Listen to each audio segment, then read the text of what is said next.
What about the supporters from Singapore? We Huh? have some true They're wild at Singaporeans heart. here. We have some real true Singaporeans here. Bah si, quand même. Alors, je crois que Christophe est un prénom très très répandu à Singapour. Hein. On sent le Singapourien moyen. Le président, évidemment, qui est là, qui surveille d'un œil attentif, et le coach qui est vissé. Et ça, c'est la place du coach. Hein. On So, le voit bien, Christophe. Christophe. Hein. Singapore's been competing here for a while. Now, what do we have to look forward to coming from your team? Well, I think for the 2015 edition, we played very safe by introducing Singapore flavors with a lot of European techniques. So we will be featuring some very traditional Singapore dishes such as the chicken rice. So that will be a prominent garnish within the Guinea fowl today. And then obviously we used a lot of very seasonal products to make sure we are within the guidelines of the competition. And Eng Tong is his second participation for the Bocuse d'Or here in Lyon. He's also the gold winner for Asia Pacific final. And this year he did the silver medal. So I think we have a good competitor. So, you know, as we passed by kitchen number 3, where we had Team Malaysia, they said that they were going to use a chicken rice as well, specifically from the Malacca region. So now tell me, how is that going to be different? Because we know that Singapore and Malaysia are very close historically and geographically. Well, I think there has always been that battle between Singapore and Malaysia about the rights of the chicken, right? So I think today the international judging panel will pretty much make a decision on who has the best one. So let's see. So the judges will get to sample what chicken rice really should taste like from both of these two teams. Thank you so much, Christophe, for joining us here for Team Singapore. Oui, elle est remontée, Angela. Elle est un petit peu chauvin, c'est bien. Un petit peu, mais c'est bien, il faut défendre son pays. Alors, on va revenir un peu devant le box du Danemark parce que j'ai une petite interview à faire. Je vous laisse 2 minutes. J'ai la joie de recevoir Valérie Le Guin-Gilbert, qui est là. Le Guin-Gilbert, elle est où elle est Elle est là, Valérie. Voilà. Je crois que ça vous faisait plaisir, Valérie, que l'on qu'on positionne devant le candidat danois. Parce que je crois qu'à regarder ce qu'il y a sur les plaques de cuisson, on dirait bien que ça vient de chez vous. Exactement. Déjà, voilà, c'est un honneur de participer au Bocuse. Menton. Et encore plus, c'est vrai avec Kennes, puisque c'est une vraie histoire de partenariat, puisqu'on lui a fait une gamme spécialement pour le Bocuse d'Or en inox martelé. Alors, on est avec la marque Mauviel 1830. Avant, c'était Mauviel. Maintenant, on dit qu'on est là depuis longtemps et qu'on entend y rester. Voilà, moi je représente la 7e génération, donc c'est vrai que c'est très important de montrer qu'on est toujours présent, fabricant en France et la passion de fabriquer des produits pour des passionnés de la cuisine. Alors, je connais bien Mauviel. C'est vraiment du beau matériel, hein, je dirais même du matériel à la fois de haute technicité, mais aussi avec un passé glorieux, et pour le design, c'est important. Et vous êtes vraiment un pied dans la tradition, un pied dans la modernité. Complètement, puisque par exemple cette gamme-ci vraiment correspond aux qualités qu'on a gardées depuis 1830, mais on essaye de s'adapter aux nouvelles techniques et en même temps de lier l'esthétisme, ce qui est la preuve avec cette gamme, puisque c'est de l'inox martelé, et qu'avant on ne martelait que le cuivre. Bien entendu. Voilà. Et en plus, avec Kennes, il est venu visiter l'usine, il a adoré voir les savoir-faire, et on lui a fabriqué entièrement son plateau du Bocuse d'Or que vous verrez tout à l'heure. Il y a 80 heures de travail avec une base en cuivre et entièrement argentée. Vous pouvez tout faire en fait, hein. À partir du moment où on vous donne le métal, vous pouvez faire la casserole de rêve. Alors le métal et les idées des chefs, puisque la tendance actuellement c'est vraiment Mauviel de plus en plus, même sur la table. Et les chefs apprécient énormément les savoir-faire que l'on a gardés, puisque on a toujours du martelage, de l'étamage et de la chaudronnerie. On a des produits qu'on fait encore entièrement à la main. Et si on devait déterminer les quelques valeurs communes à Mauviel et au Bocuse, quelles seraient-elles? Je dirais, lorsqu'on me parlait hier de règles d'or, la passion d'aimer faire ce qu'on a envie de faire tous les jours et de transmettre cette passion tous les jours, et la passion aussi de transmettre des savoir-faire et une qualité. Je crois que le Bocuse, c'est l'excellence de la qualité, des savoir-faire et de la passion. Et Mauviel 1830, c'est ça. Donc je crois que c'est un bonheur extrême de partager tout cela. Vous êtes plutôt Bocuse de cuivre hein, que Bocuse d'or, si on voulait faire un jeu de mots. Oui, alors pour autant... C'est vrai que l'or dans les casseroles, ça ne se fait pas vraiment. Hein. Non, mais on a eu l'habitude d'argenter des séries complètes, hein, puisque l'argent est encore meilleur que le cuivre. Mais pourquoi pas, on pourrait le faire. Mais cela étant, oui, les matières sont à l'honneur. Est-ce que vous pouvez me faire un petit point rapide sur l'historique de Mauviel et savoir surtout où on en est aujourd'hui? Alors votre Mauviel, manufacture. depuis 1830, on était sur le marché du professionnel. Et il y a 15 ans, c'est vrai que le prix prenait plus d'importance que la qualité des produits.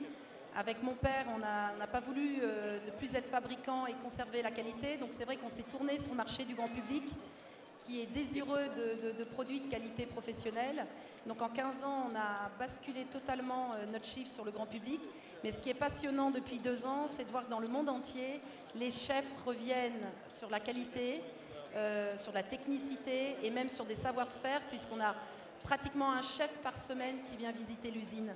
Et je les vois dans l'usine, comme étant dans leur cuisine, s'inspirer d'idées, ils échangent même avec les ouvriers. L'histoire du plateau, c'est 80 heures de boulot. Kenneth est venu à l'usine. Elle est où l'usine? À Villedieu-les-Poêles. Ah, Villedieu-les-Poêles, faut le dire. Hein, c'est vraiment la nation de la casserole reconnue dans le monde entier. Voilà. Donc je crois que c'est là aujourd'hui, comme vous disiez, c'est un vrai mix de traditions. Moi, je travaille personnellement dans le respect des 6 générations d'avant et pour la génération suivante. Je ne suis qu'un flambeau, mais je suis aussi un flambeau des savoir-faire. Et les chefs, aujourd'hui, nous reviennent vers cela et c'est magnifique de voir ça.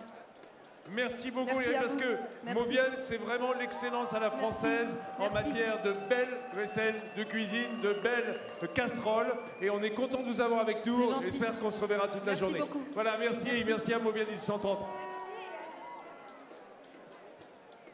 Je vais aller immédiatement retrouver Angela devant le box numéro 10. On continue notre tour des box, notre tour des cuisines. Ladies and gentlemen, here we are in kitchen number 10 for second-time competitor Hungary.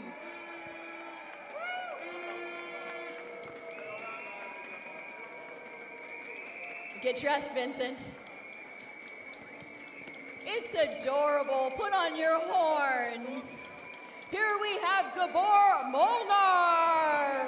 Oh, Vincent, so adorable. Alors écoutez-moi bien, faut vraiment que je sois de bonne humeur, hein, parce que des chapeaux ridicules, j'en ai vu dans ma vie, mais alors celui-là, je crois qu'il remporte tous les trophées.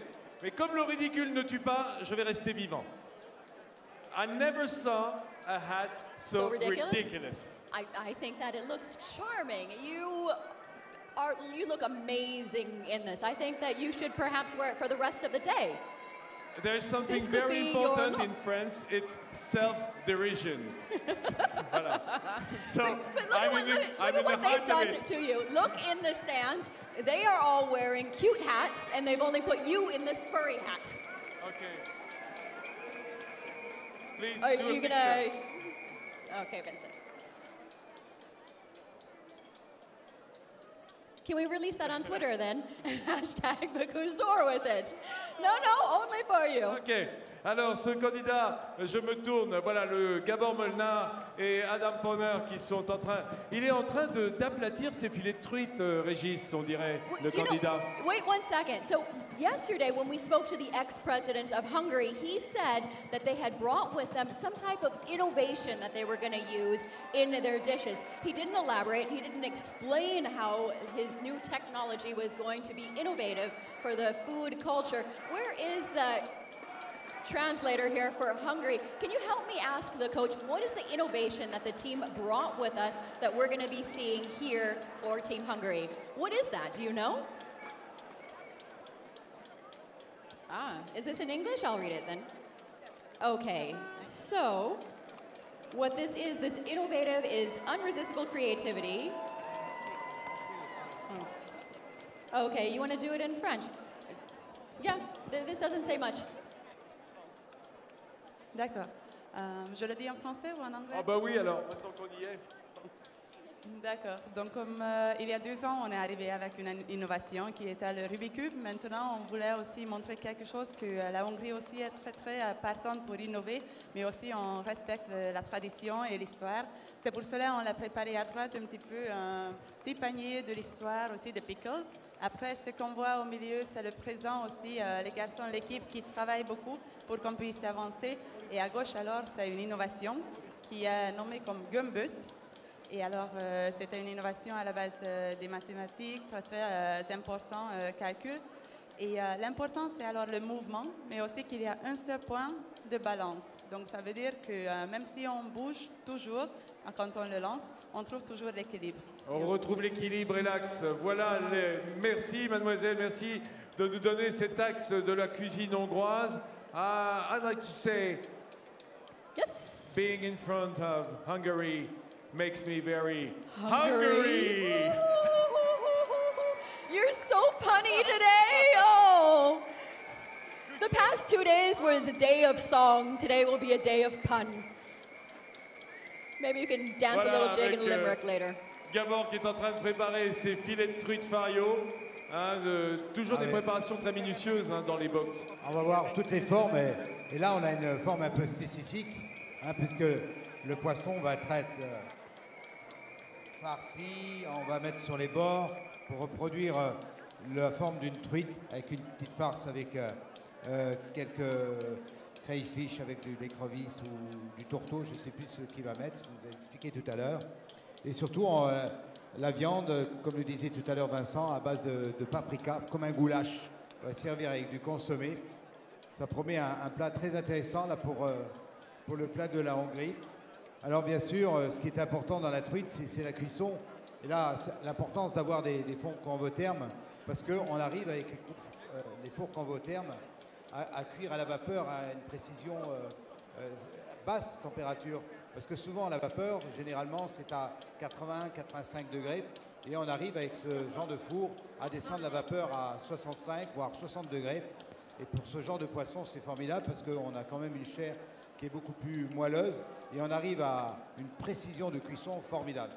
Ça, c'est vraiment l'évolution dans ce concours avec tous ces fours.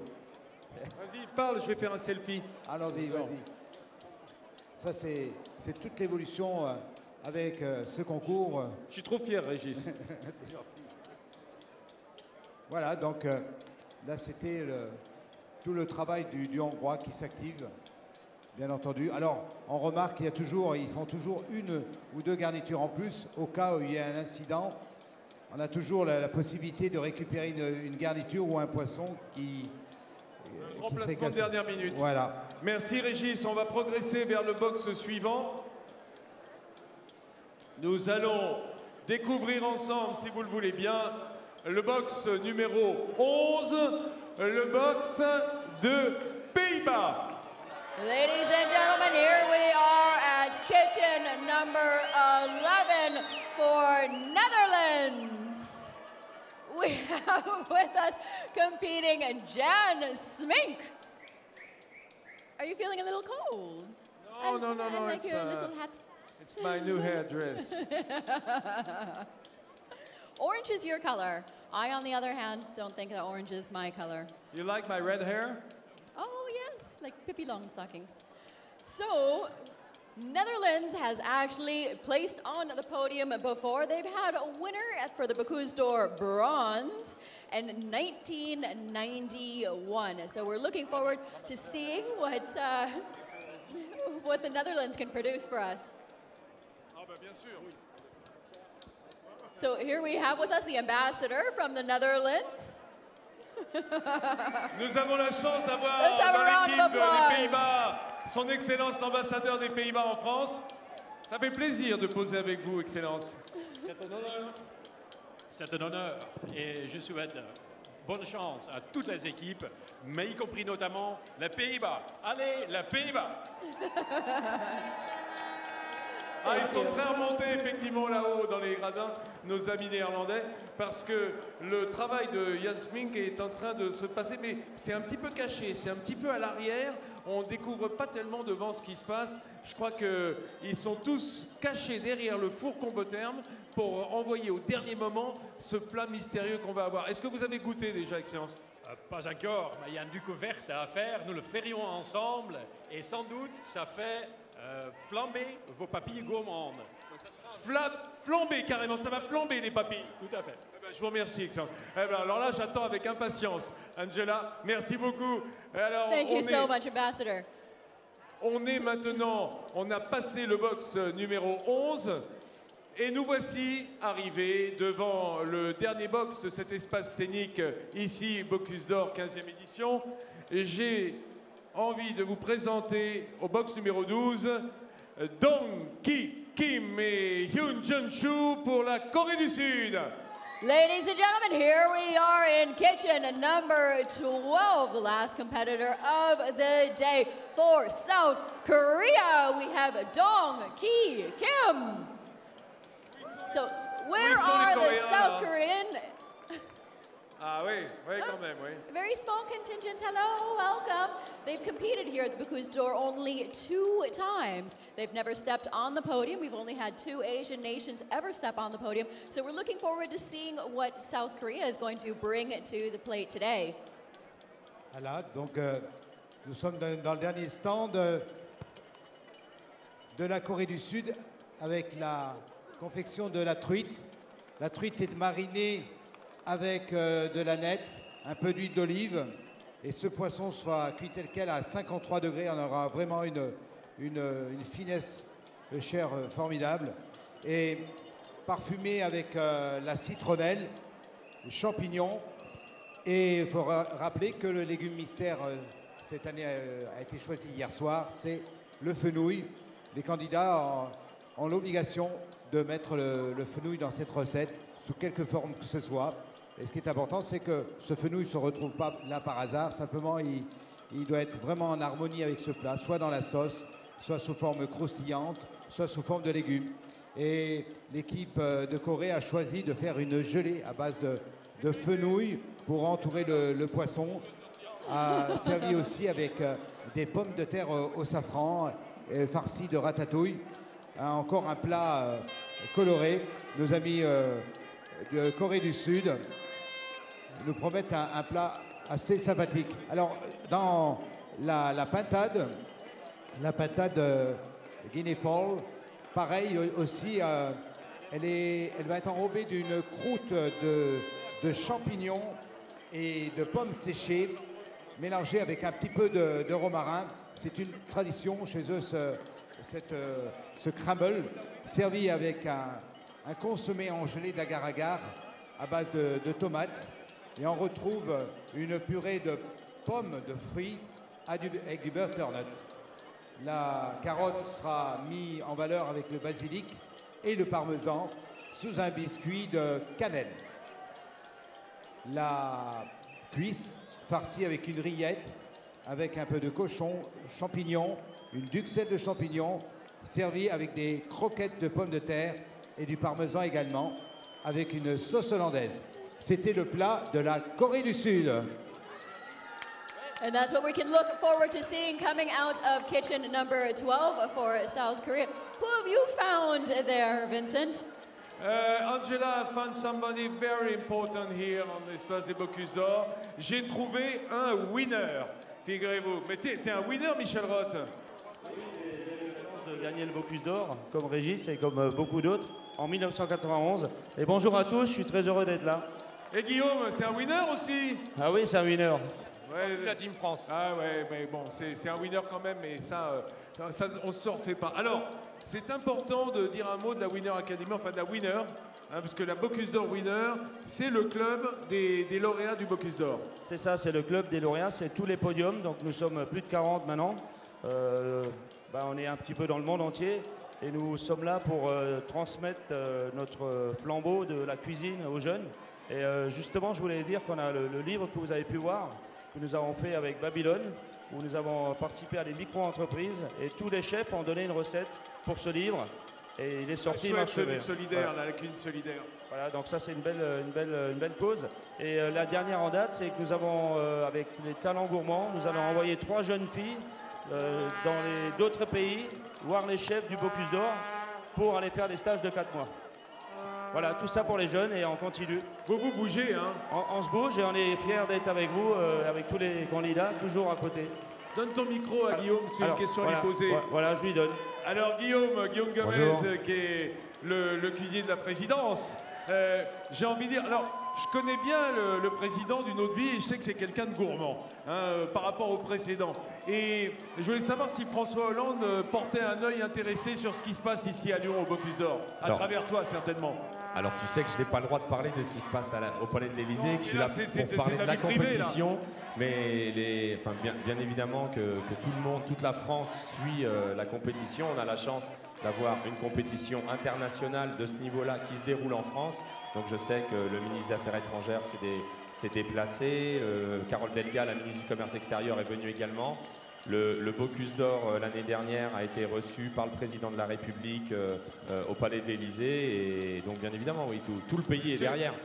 Donc je ne saurais pas si vers 4h du Non. matin il se relève en pyjama pour venir voir s'il y a une cuisse de poulet dans le frigo. Et non, tu ne sauras pas, tu ne Je sauras saurais rien. pas. Non, je ne saurais rien. Bon, ben, c'est pas grave. La vie privée gourmande du président, on n'en ferait pas des bouquins, hein, t'inquiète pas. Mais ça nous amuse de ça. Redonne ton micro à Michel, parce que j'ai une question qui me tarabuse, qui me taraude.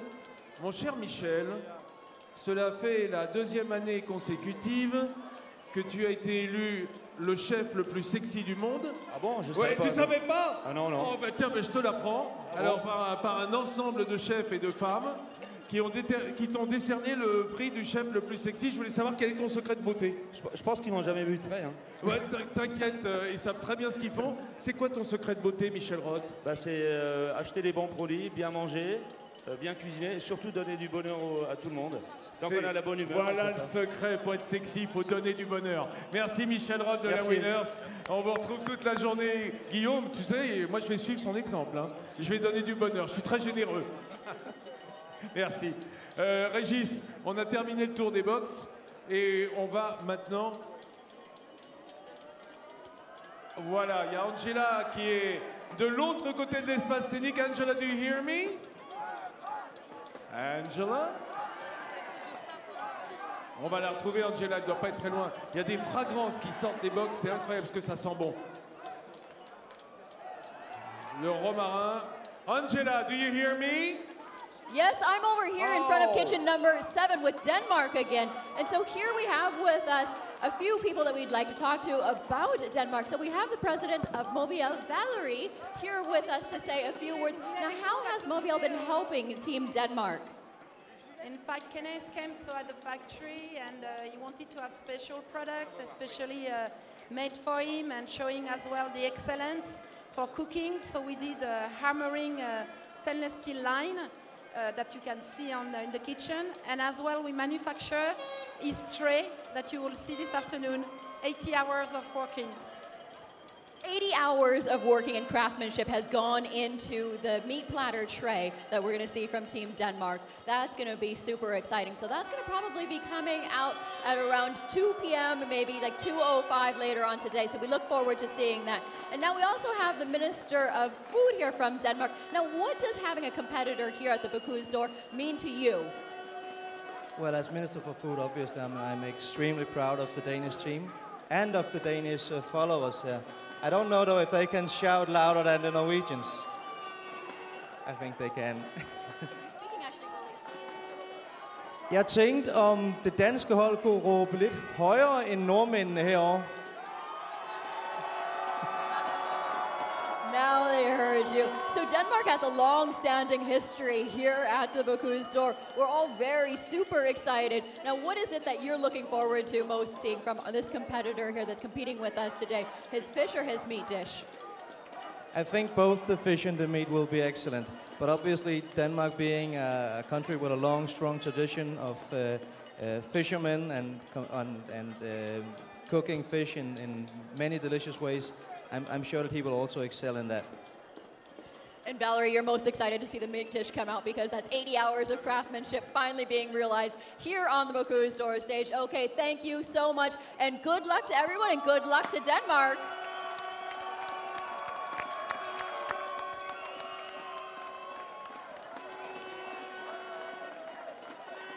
Okay, so now, ladies and gentlemen, things are really starting to get hot down here on the arena floor.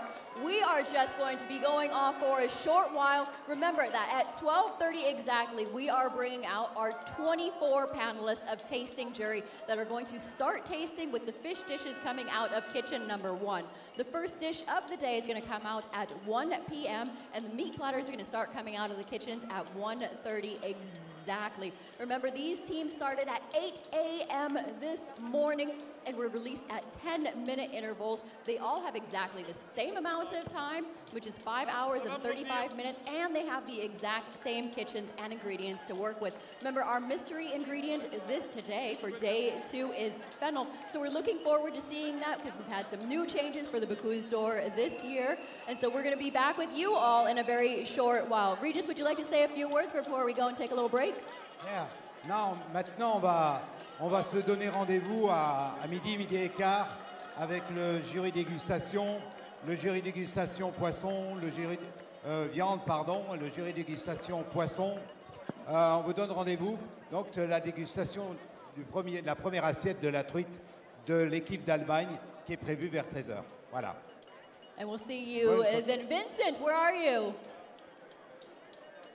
Okay, and Vincent will be joining us in the afternoon as well as soon as we start bringing out the tasting jury. We look forward to seeing you all then. And remember, do send us your tweets. You can use the hashtag Bocuse d'Or and we will read those out loud and answer your questions. It's an interactive experience here today. Et que la fête continue.